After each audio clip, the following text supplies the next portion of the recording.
I used to be.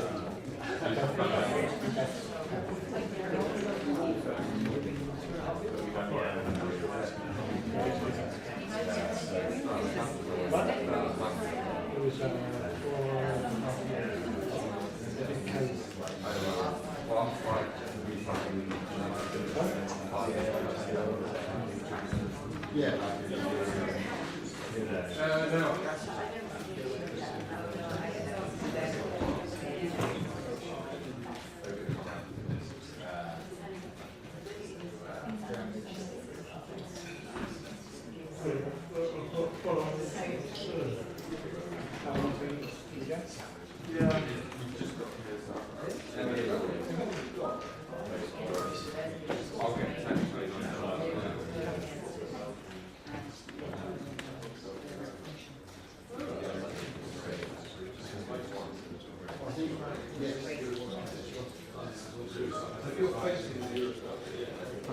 Yeah, you're right. I might go underneath you.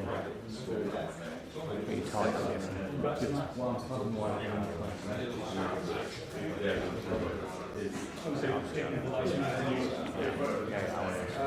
Put my head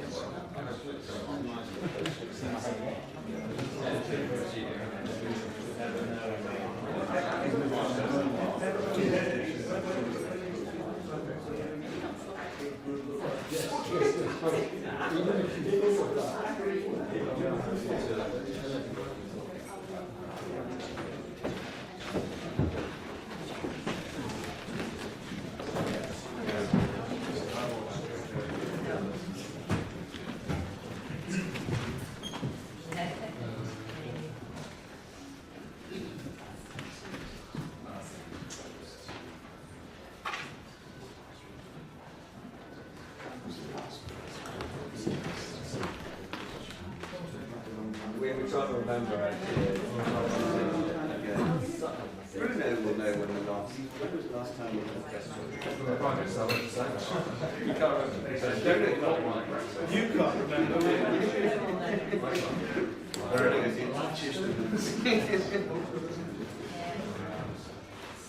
Not here.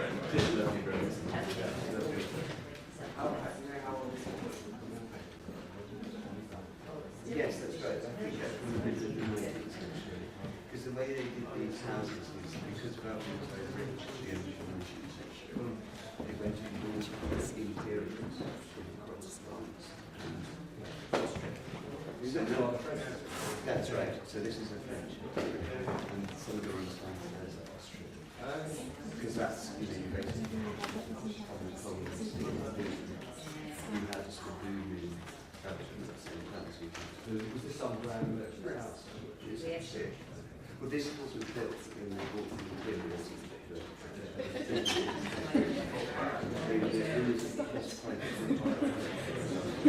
Here, the royal family, and they have motor cars. They motor cars and the garage.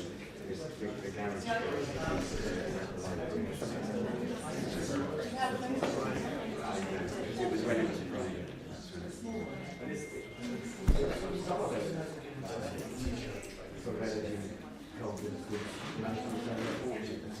I think not. I think it came up very fast. Which is why we know it.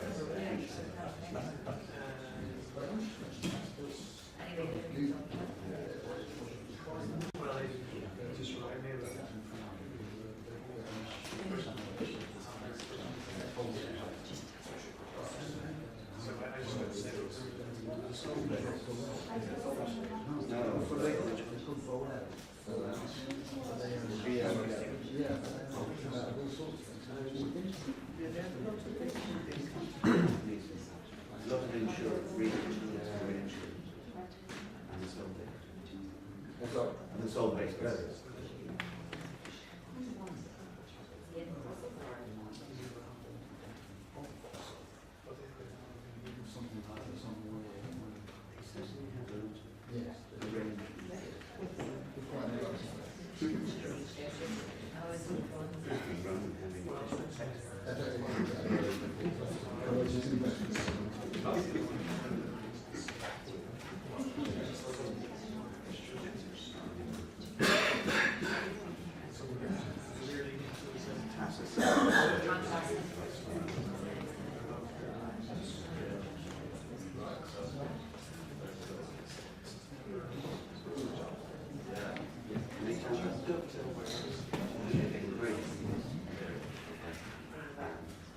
It's very straightforward.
Good afternoon.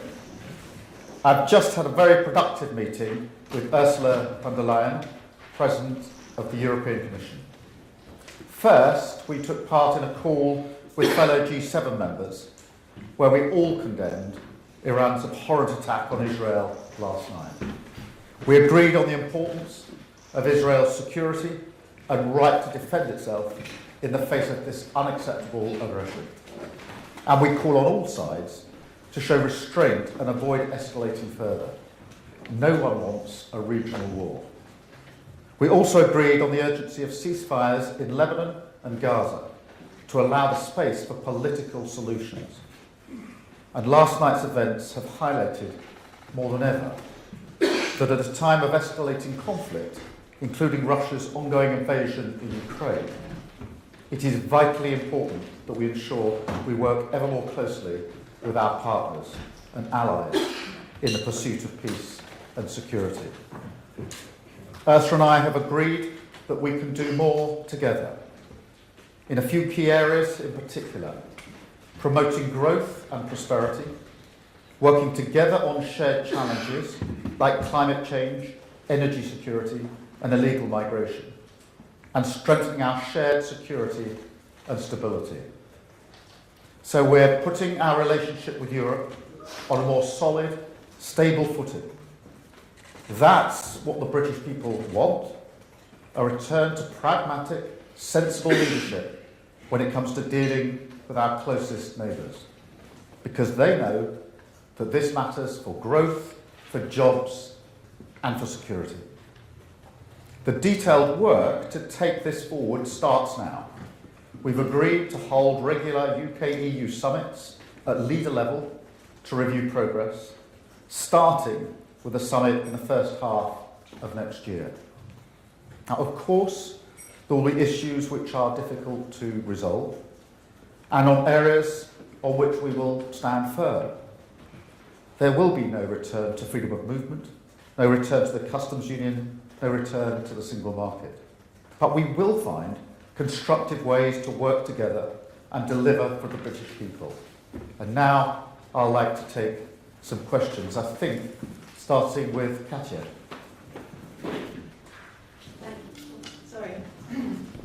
Thank you, Prime Minister. Prime Minister, improved music really only goes so far. What trade-offs are you willing to make with the EU, because I'll ask for them, in order to improve economic relations? They've asked for a youth mobility scheme, for example. And if you forgive me, Prime Minister, you've decided to repay £6,000 worth of gifts. Why now? Why those gifts and not all of them? Have you decided it was wrong to take them, or did you come under pressure? Well, on the question of the discussions I've had this afternoon with the President, with Ursula, tone does matter, resetting does matter, and that has been a very important part of the message that I have carried into the meeting today. A return to pragmatism, to doing business in a respectful way, and in a way which I think will focus on deliverables rather than charging to nearest camera to use a megaphone. So that does matter. In terms of the details of the challenges, look, of course there will be challenges along the way, but this was about a good faith step forward to constructive deliverables, which I think are achievable. The nature of the discussion wasn't in the sort of individual items. It was much more sort of setting the framework for the summits that will follow.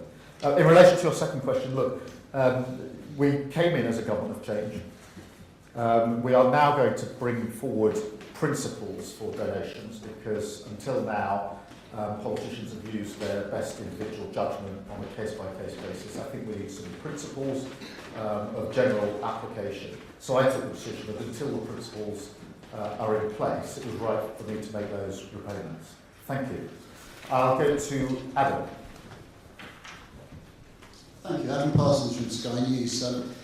Prime Minister, a couple if I may. Lord Ali is facing an investigation. I wonder how concerned you are that your biggest donor was not fully transparent with the British public. And also, this statement is full of good intentions, but very short of any concrete proposals. Just on one, lots of people would like to see an agreement about youth mobility, giving young people the chance to move into Europe, to spend some time there. Would you like to see that? And what progress has been made? Well, I'm not going to comment on the Lord Ali investigation. It'll run its course. On the nature of the discussions today and the points you put to me, I mean, firstly on youth mobility, I've answered and put our position pretty clearly on a number of occasions. But that really wasn't the nature of today's debate. Today's debate was the first step down to a path which will then lead to negotiations for the summit in the early part of next year, and focused on the deliverables and what we can do rather than what we can't do.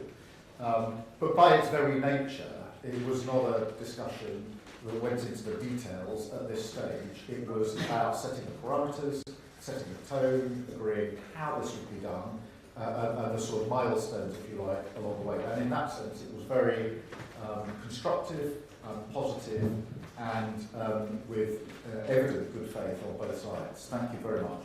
I've got Robert. That's nice of you.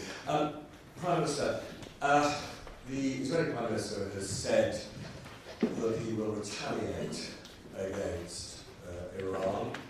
What is your position on whether he should? What is the G7 position on all of that? And related to that, the MOD has said that it helped Israel defend itself.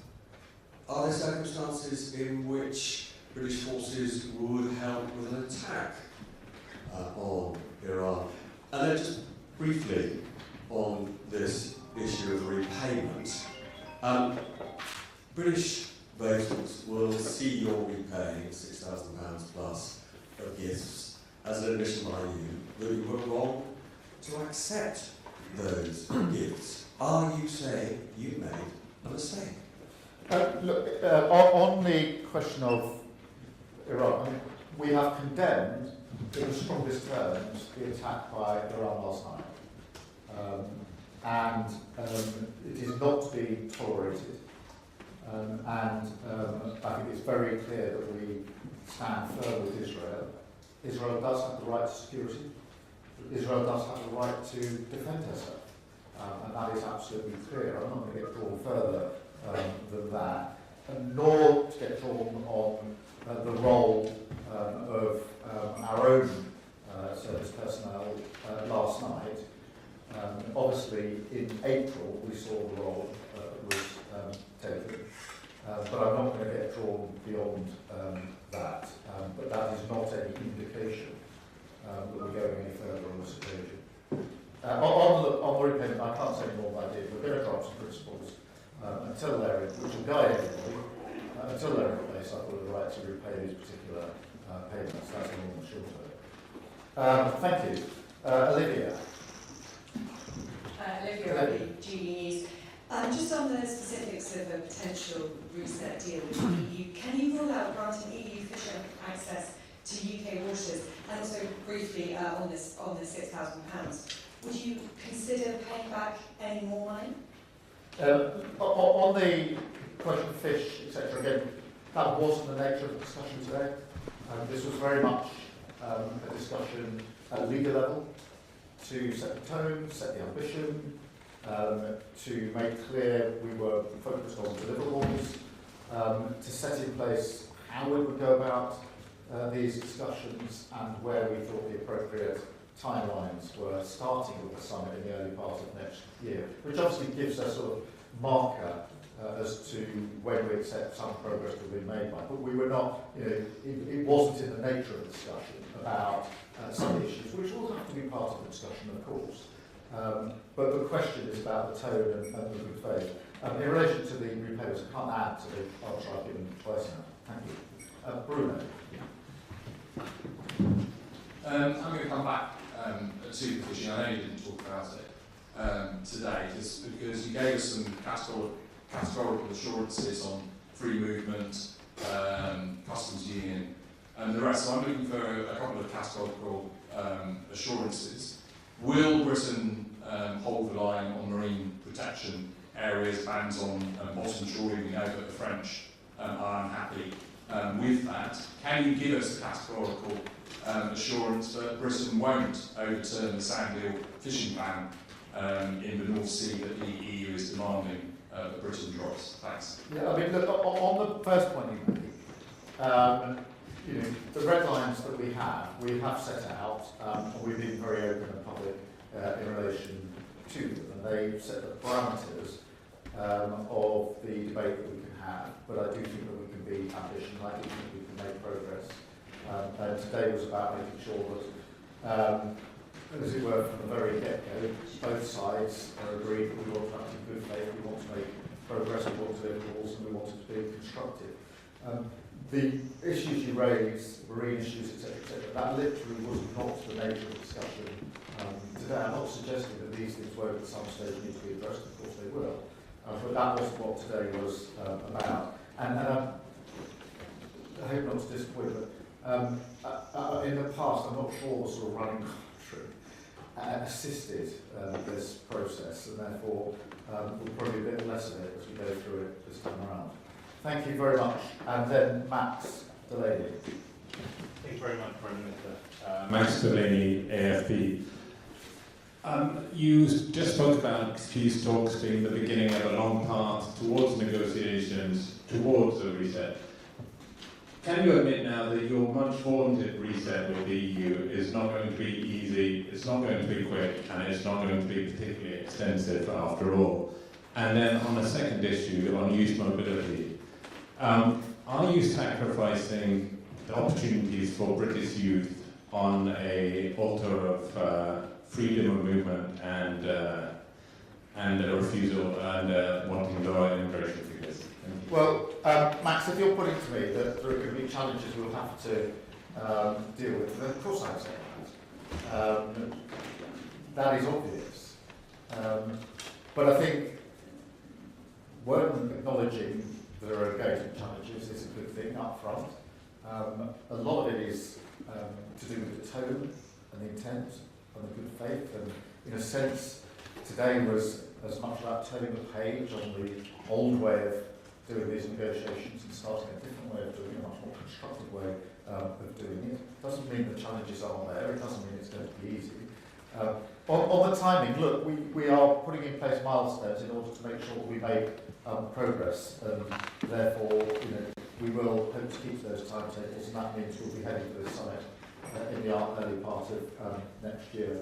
On youth mobility, look, again, I have made it clear what our position is, and in particular that free movement is a red line.